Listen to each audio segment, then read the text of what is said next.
E aí, pessoal do oitavo, como é que vocês estão? Estão bem? Eu espero que sim. Estou aqui gravando essa videoaula para vocês. Espero que vocês gostem, que vocês aprendam mais um pouco e que vocês se dediquem a esse assunto como vocês se dedicaram no assunto anterior. Então vamos falar hoje do reconhecimento da independência do Brasil e também do rápido primeiro reinado. Primeiro reinado. Aí está a imagem clássica aí do Dom Pedro voltando para o Rio de Janeiro. E a chegada de Dom Pedro depois do 7 de setembro lá em São Paulo, ele vem carregada de muitas dúvidas, mas também, por uma parte, obviamente, da população, que é instruída, também de muita esperança de que esse novo país chamado Estados Unidos do Brasil seja um país que, quer dizer, uns que mantenham os privilégios do, da elite que já tem direito à grande propriedade de terra, direito a escravos, direitos a regalias comerciais e também políticas, mas por outro lado tem os grupos que esperançavam que o Brasil mudasse completamente, inclusive libertando os escravos e abrindo para mais direitos e mais participação. E aí uma das grandes preocupações desse primeiro período aí, o período inicial desse novo país, era o reconhecimento. Por quê? Uma vez reconhecido externamente, esse reconhecimento ele voltava em forma de aliança, muitas vezes militar e econômica.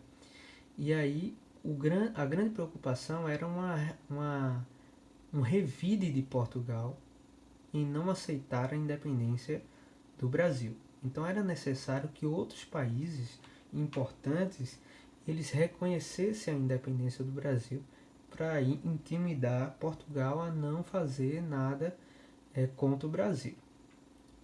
Está aí a coroação de Dom Pedro I, a independência foi 7 de setembro e a coroação 1º de dezembro do mesmo ano.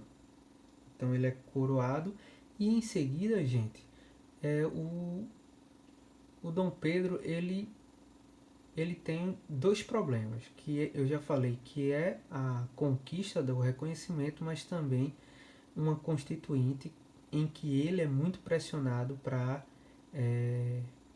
organizar. Primeiro porque a Constituição ele é o símbolo máximo de um país independente. Um país independente, por obrigação, ele tem uma Constituição. E o que é uma Constituição? É a organização, é um corpo das principais leis políticas, civis e também penal. Então, a primeira coisa, e aí vocês devem ter visto, percebido nas aulas sobre a independência da América Espanhola, quando se tem a independência, tem toda uma correria para que uma Constituição seja escrita e seja promulgada, certo? E aí, existe uma preocupação da independência do Brasil.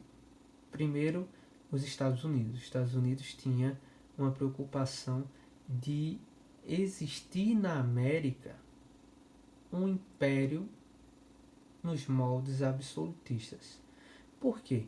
Porque todos os impérios eles são expansionistas, ou seja, a preocupação dos Estados Unidos não era nem com a independência do Brasil, porque a independência do Brasil os Estados Unidos até apoiava, mas ao invés de uma república ser decretado um império absolutista, era que o governo brasileiro não respeitasse as fronteiras e como um país monarquistas, eles inventassem aí de expandir o império e conquistar novas áreas, certo? Até porque os Estados Unidos ele reconheceu bem rápido a independência dos outros países americanos, ex-colônias espanholas e francesas, inclusive incentivando-os à independência. Todos eles proclamaram a república, exceto alguns que a gente viu que proclamaram a monarquia, que não deu certo. Mas no Brasil não. O Brasil se torna um império, e um império até que dura quase um século. Mesmo assim, os Estados Unidos não vai se colocar contra a independência do Brasil, mas fica com o pé atrás. E aí tem duas, além da ideia dos Estados Unidos, tem a preocupação dos Estados Unidos, tem a preocupação da Europa em si. Porque aí vocês recordem que na luta contra a Revolução Francesa foi criada a Santa Aliança. A Santa Aliança era a união das principais monarquias, das monarquias católicas da Europa, e essa Santa Aliança ela pretendia barrar o avanço do republicanismo que tinha surgido na Revolução Francesa. Então, com a derrota de Napoleão, o rei, a monarquia volta a ser o modelo político da França, e aí a intenção era que a paz dos monarquistas fosse mantida. E aí, depois do Congresso de Viena, determinaram como caminho para o reconhecimento do processo de independência a negociação direta com o país em conflito. Isso até para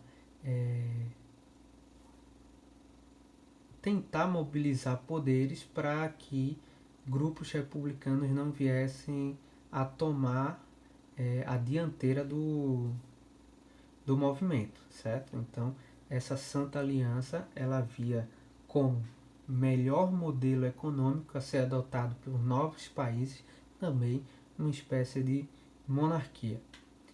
Na Inglaterra havia o temor duplo. Primeiro, perder o aliado português, apoiando o Brasil, mas também não apoiar o Brasil faria com que vários tratados assinados na época de Dom João perdesse a validade. Então a Inglaterra ela teve que lidar com um embaraço, ficar do lado de Portugal ou ficar do lado do Brasil. E aí, espertamente, o reino britânico ele vai conseguir, inclusive, liderar as conversas entre o governo português e o governo brasileiro por esse reconhecimento. Vejam como os ingleses eles foram muito espertos.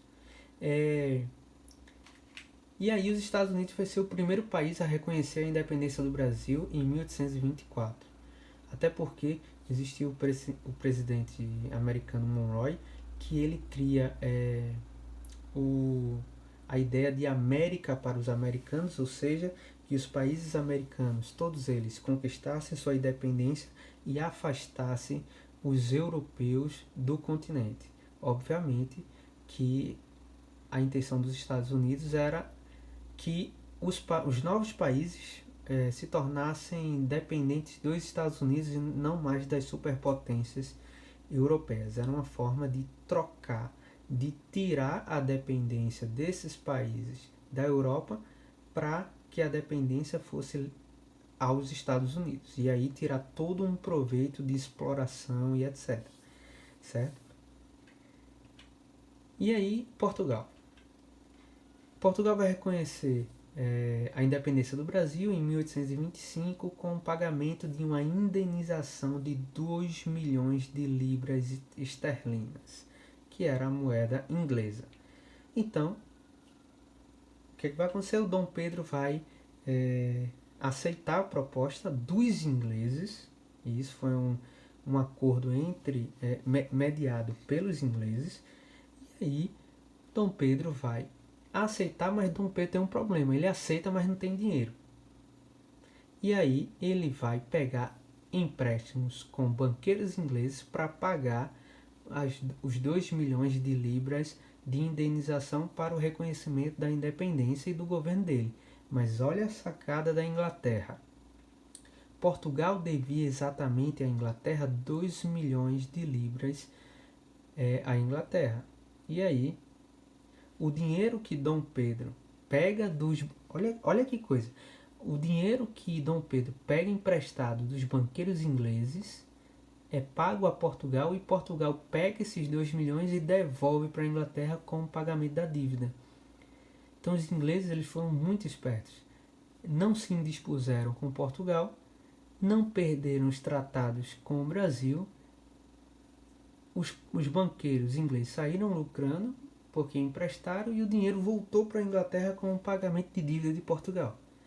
Mas enfim, Inglaterra, Estados Unidos e Portugal reconheceram a independência do Brasil, e o Brasil não precisou, o governo brasileiro não precisou mais se preocupar com uma devolução dos portugueses, né? uma revanche dos portugueses. E aí, essa discussão durou 6 anos. No entanto, o resultado não foi... Sim, aqui é falando sobre a Constituição de 1924. A Assembleia Constituinte ela é convocada em 1823, só que essa Assembleia ela incomodou Dom Pedro. Por quê? Porque a maioria dos deputados da Assembleia queria impor a Dom Pedro uma monarquia constitucional, que nem lá em Portugal, uma monarquia em que o imperador não tinha todos os poderes, como uma monarquia absolutista. E aí isso incomodou um pouquinho Dom Pedro e os grupos que estavam na Assembleia, que estavam do lado de Dom Pedro. E aí, no dia 12 de novembro de 1823, Dom Pedro ordenou que a Assembleia fosse dissolvida e enviou tropas para fechar o prédio. Isso porque os grupos que formavam a maioria dos deputados queriam impor essa Constituição a Dom Pedro, e Dom Pedro usou o exército para demitir esses deputados. Assembleia Constituinte de 1823. Então olha como estava dividida a política.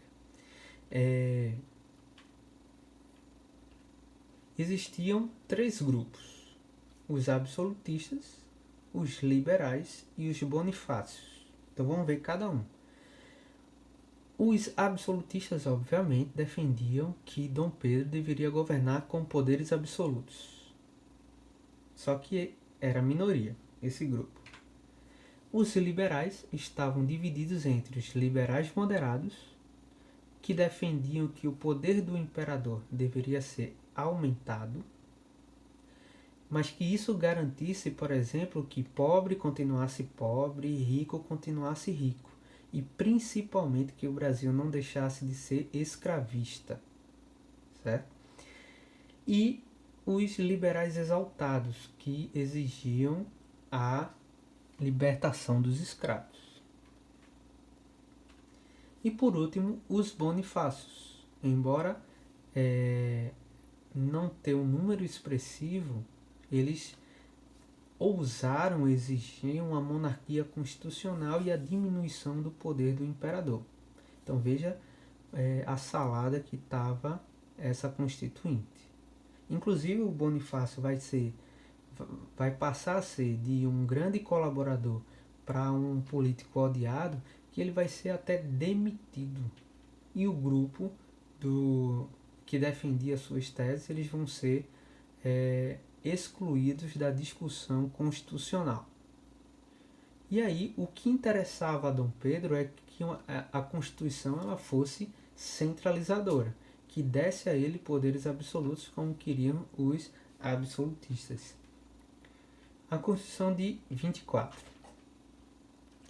O fechamento da Assembleia, que foi fechada pelas forças militares mandadas por Dom Pedro, vai fazer com que cause um ar de intranquilidade entre os políticos e Dom Pedro, certo? Já que a maioria eles pediam uma constituição aos moldes de Portugal, onde o imperador perdia vários dos seus poderes, passando a ser um poder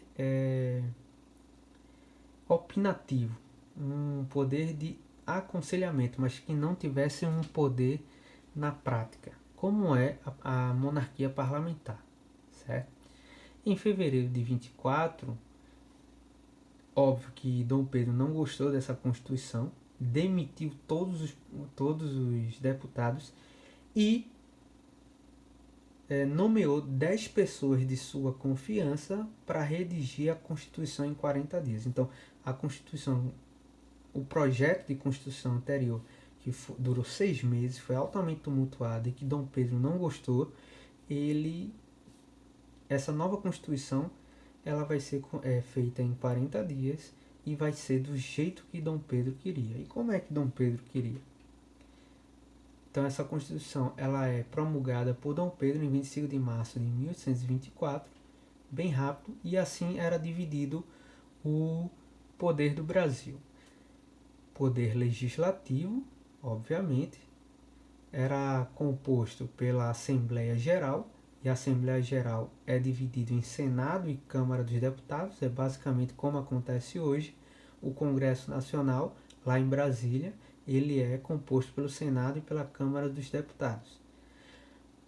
O Poder Judiciário, pelo Supremo Tribunal de Justiça, como é hoje também, e o Poder Executivo, composto pelo Conselho de Estado, mas também pelos presidentes das províncias, que hoje é chamado de governadores, e os conselhos das províncias, que ajudavam os presidentes das províncias a governar. Então, existiam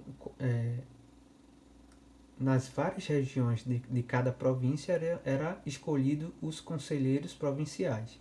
Esses conselheiros provinciais ajudavam trazendo reivindicações de suas regiões para o presidente da província poder tomar as decisões. Era o poder executivo. O imperador era o poder executivo maior, porque o poder executivo é o que governa, o poder legislativo é o que faz as leis e o poder judiciário é o que julga. Mas aí tem a grande sacada de Dom Pedro. O poder moderador. Se Montesquieu ele dividiu o poder em três, poder legislativo, executivo e judiciário, o Dom Pedro ele inovou trazendo um quarto poder, que era o poder moderador, que estava acima de todos os três poderes. Inclusive, ele podia dissolver qualquer um dos poderes abaixo dele. Então, ele poderia fechar o Senado, fechar a Câmara, ele podia demitir presidente de províncias e contratar novos, ele podia mandar que os presidentes das províncias afastassem os conselhos provinciais, ele podia fechar o poder judiciário ou então demitir os ministros do Supremo Tribunal e colocar outros no lugar dele. Então, esse poder moderador dava a Dom Pedro esse poder de uma monarquia absolutista. O poder moderador dava a Dom Pedro os poderes absolutos. Então tá aí a Constituição dos Estados Unidos e do Brasil, que você pode visitar o Museu Nacional e chegar perto dessa Constituição original assinada por Dom Pedro. Então veja, essa Constituição ela mantinha a propriedade de terras, como os absolutistas que apoiavam Dom Pedro exigiam. Mantinham a escravidão, que era também uma exigência deles. E também os demais bens adquiridos pela elite. Então, as propriedades de terras, os escravos e qualquer outro bem. Porque a maioria desses proprietários de terras eles tinham bens no campo e também tinham nas cidades. Então, tudo isso deveria ser preservado, que é até uma ideia vista em filósofos como Adam Smith e John Locke, que é o direito à propriedade privada. E aí, o voto indireto, masculino e censitário para eleger deputados a cada 4 anos. Então, o voto censitário é mantido. Homens maiores de 21 anos que tenham renda mínima para ser declarado cidadão e ter o direito de votar e também de se eleger. Só podia votar, resumindo, homens maior de 21 anos com renda anual de 100 mil réis. E se caso ele quisesse se candidatar, ele teria que ter uma renda de 800 mil réis. Certo? Então esse é o início desse país chamado Estados Unidos do Brasil, uma monarquia absolutista garantida pelo poder moderador, uma criação do Brasil, que não é vista em nenhum outro lugar.